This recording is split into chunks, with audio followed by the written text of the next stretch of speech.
एकूण एक सगळ्या गुळपोळ्या अशाच टम्म फुगणार, बिलकुल फुटणार नाहीत आणि खुसखुशीत इतक्या बनतील की साध्या ओठाने पण खाता येईल. 15 ते 20 दिवस आरामशीर टिकतील आणि खाऊन पोट भरेल, पण मन मात्र भरणार नाही. अगदी मोजक्याच साहित्यात ह्या गुळपोळ्या बनवणार आहोत आणि झटपट पण त्या बनणार आहेत. तर चला मग गुळपोळी बनवायला घेऊया. तर गुळपोळीसाठी इथे मी मैदा वापरत आहे. मैदा 2 कप घेतला आहे. वजनी प्रमाण म्हटलं तर 250 ग्रॅम इतका मैदा आहे. चवीनुसार मीठ घालून घेऊयात. आता इथे मी 4 मोठे चमचे इतके तेल कडकडीत गरम करून घेणार आहे. तेल आपलं गरम होतं आहे तोपर्यंत आपण जो पिठात मीठ घातलेलं आहे ते मिक्स करून घेऊयात आणि कडकडीत तेलाचं मोहन या पिठामध्ये ओतून घ्यायचं आहे. सुरुवातीला आपल्याला हे सगळं मोहन चमच्याच्या साहाय्याने हलवून घेऊयात. हाताला चटके बसणार नाहीत आणि तेल थोडंसं थंड झाल्यानंतरच आपण हे हाताने सर्व पिठाला व्यवस्थित चोळून घ्यायचं आहे. अशा पद्धतीने हे पीठ थोडंसं बांधलं गेलं हातामध्ये की आपलं मोहन व्यवस्थित पडले असं समजावं. आता आपण साधं पाणी घालून याची कणिक मळून घेणार आहोत. कणिक आपल्याला खूप सैल पण मळायची नाही किंवा पुरीप्रमाणे घट्ट पण मळायची नाही. अगदी एकदम मध्यम अशी कणिक आपली इथं मळून तयार झाली पाहिजे. इथं मी तुम्हाला पाण्याचं प्रमाण पण दाखवते. 2 कप मैद्यासाठी मला किती पाणी लागलं असेल त्यानुसार ही जर कणिक तुम्ही व्यवस्थित मळून घेतली तर तुमच्या पोळ्या बिलकुल फुटणार नाहीत. सगळ्याच्या सगळ्या पोळ्या तुमच्या टुमटुमीत फुगतील. अशा पद्धतीने मी इथं कणिक मळून घेतली आहे. तुम्ही बघू शकता इतकं सॉफ्ट हे पीठ झालेलं आहे. एक 10 मिनिटासाठी आपण याला झाकून ठेवायचं आहे. तर इथं मी 1 कप इतकं व्यवस्थित पाणी घेतलं होतं तर त्यातलं अर्धा कप आणि 2 चमचे इतकं पाणी कणिक मळायला मला लागलेलं आहे. हे पीठ आता आपण झाकून ठेवूया 10 ते 15 मिनिटासाठी. कणिक भिजते तोपर्यंत आपण याच्यातलं जे सारण आहे ते बनवून घेऊया.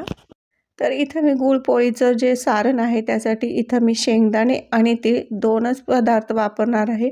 शेंगदाणे 1 वाटी घेतले आहेत, ते वजनाने 125 ग्रॅम आहे आणि तीळ पण 1 वाटी घेतला आहे आणि ते पण वजनाने 125 ग्रॅम आहे. सुरुवातीला पॅनमध्ये शेंगदाणे खमंग भाजून घेऊया. गुळपोळीची पूर्ण टेस्ट ही शेंगदाणे तीळ जितके खमंग भाजू तांबूस कलरवर हे भाजून घेऊ तेवढे ते खमंग अशी गुळपोळी लागते. तर हे शेंगदाणे मस्त असे खमंग भाजून झाले आहेत. बारीक गॅसवरती बाजूला काढून थंड करायला ठेवूया. त्याच पॅनमध्ये आपण आता तीळ पण भाजून घेऊया. तीळ एकदम बारीक गॅसवरती भाजा, कारण तीळ असे पण खमंग भाजले गेले पाहिजेत, ते करपले नाही पाहिजेत. जेव्हा ते फास्ट गॅसवर भाजले जातात ते खमंग भाजले जात नाही. एकदम बारीक गॅसवरती आपण हे तीळ भाजून घेऊया, म्हणजे याचा स्वाद खूप छान लागतो. तीळ छान भाजून झालेले आहेत. इथे तुम्ही बघू शकता. आपण हे तीळ पण गार करायला ठेवून देऊया.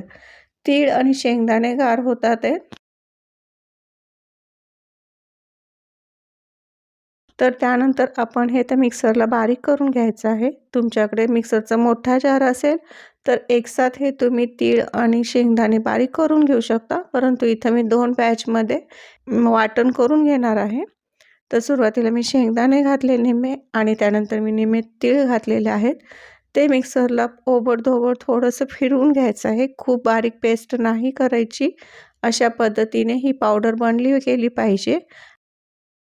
आता आपण याच्यामध्ये गूळ पावडर घालून घेणार आहोत. तुमच्याकडे जर अख्खा गूळ असेल तर तो सुद्धा तुम्ही किसून घालून घेऊ शकता. तर इथे मी गूळ पावडर वापरते. गूळ पावडर जरी असेल तरी त्याच्यामध्ये गुळाचे असे खडे असतात, ते पण आपल्याला मिक्सरला बारीक करून घ्यावे लागतात, नाहीतर त्यामुळे पोळी फुटू शकते. तर अशा पद्धतीने मी इथे जेवढे तीळ आणि शेंगदाणे होते, म्हणजे आपले 125 ग्रॅम शेंगदाणे आणि 125 ग्रॅम तीळ होते, तर दोन्ही मिळून 250 ग्रॅम इतकं मी गूळ पावडर इथं घेतलेली आहे. गूळ पावडर पण याच्यामध्ये थोडी थोडी करून हे मिक्सरला बारीक पावडर करून घ्यायची आहे. खूप पण तेल सुटेपर्यंत पावडर नाही करायची आणि तीळ आणि शेंगदाणे जेव्हा थंड होतील तेव्हाच हे मिक्सरला फिरवून घ्या. नाहीतर डायरेक्ट गरम असताना फिरवलं तर त्याला थोडंसं तेल सुटतं, मग आपलं हे सारण व्यवस्थित बनलं जात नाही. अशा पद्धतीने हे इथं गूळ पावडर आणि शेंगदाणे तिळाचं सारण तयार झालेलं आहे. मी इथं 1 बॅच तुम्हाला करून दाखवली. उरलेली बॅच मी अशाच पद्धतीने करून घेते. आणि ह्या सारणाचे जर तुम्ही लाडूसुद्धा वळवू शकता आणि ते सुद्धा 15 ते 20 दिवस आरामात टिकतील. खायला पण ते तितकेच खमंग खुसखुशीत लागतात आणि संक्रांतीला ह्या लाडवाचा सुद्धा आपण मान देऊ शकतो. त्यामुळं एकाच सारणापासून तुम्ही पोळी पण बनवू शकता आणि लाडू पण बनवू शकता. चवीला अतिशय उत्तम लागते. तुम्ही नक्की ट्राय करून बघा. अशा पद्धतीने गूळ पोळी किंवा अशा पद्धतीने लाडू. रेसिपी आवडली असेल तर चॅनलला लाईक करा, शेअर करा, सबस्क्राईब करा आणि बेल बटन नक्की प्रेस करा. माझे असेच नवनवीन व्हिडिओ आणि झटपट बनतील असेच रेसिपी मी घेऊन येते आहे. अशा पद्धतीने इथं मी संपूर्ण सारण करून घेतलेलं आहे. जवळपास हे सगळं मिळून अर्धा किलोचं सारण तयार झालं. याच्यामध्ये तुम्हाला आवडत असेल तर वेलची पूड घालू शकता, नाही घातली तरी चालेल. इथं बघू शकता सारण किती परफेक्ट झालेलं आहे, पावडर कशी बनलेली आहे ते.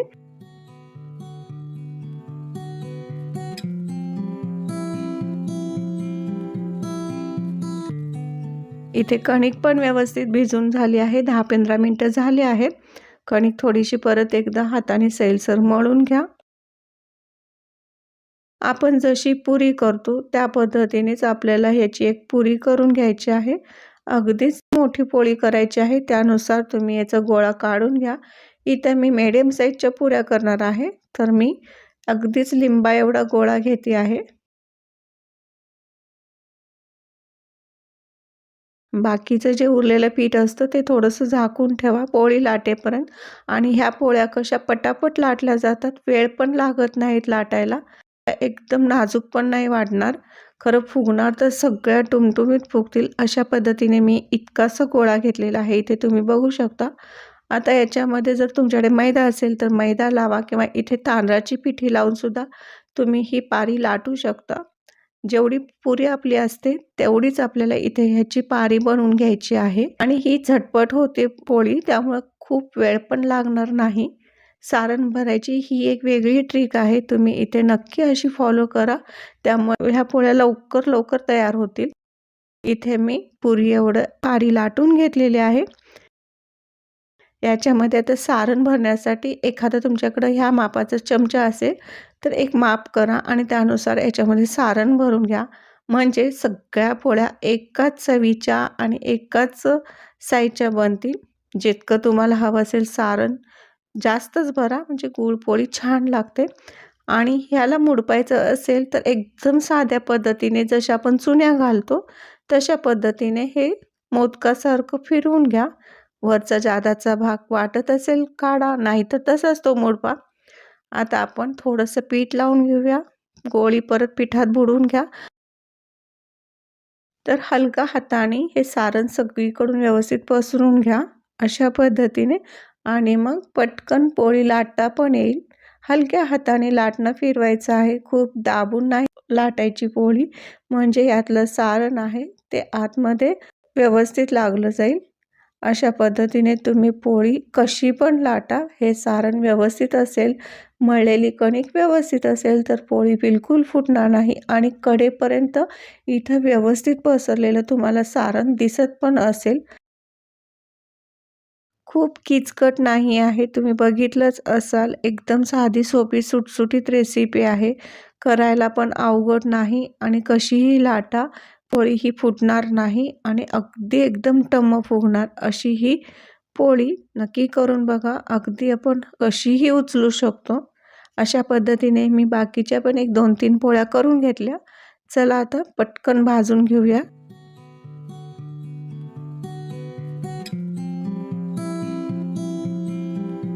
भाजताना जर आपण उलटी साईड टाकली तव्यावर तर ती फुगली जाणार नाही. तर आपण टाकताना जी आपण वरून लाटलेली पोळी असते ती वरच राहिली पाहिजे. अशा पद्धतीने तव्यावर टाकून घ्या. पोळी फुगतेच नाही अशी नाही, तर ती पटकन फुगत नाही जर तुम्ही उलट्या साईडने टाकली तर. इथं मी बघू शकता उलट्या साईडने टाकली तर पोळी नंतर फुगली. तर तुम्ही कशीही पोळी टाका, फुगणार तर नक्कीच आहे आणि चवीला अत्यंत खुसखुशीत लागते. वरून हवं तर तुम्ही तेल तूप लावा, नाहीतर नाही लावलं तरी चालेल. परंतु जर तुपावर ही पोळी भाजली तर इतकी खमंग लागते, सगळ्या घरामध्ये छान असा सुवास दरवळतो. अशी गुळपोळी नक्की करून बघा. मग चॅनेलला सबस्क्राईब करा आणि व्हिडिओ पाहिल्याबद्दल तुमचे खूप सारे धन्यवाद.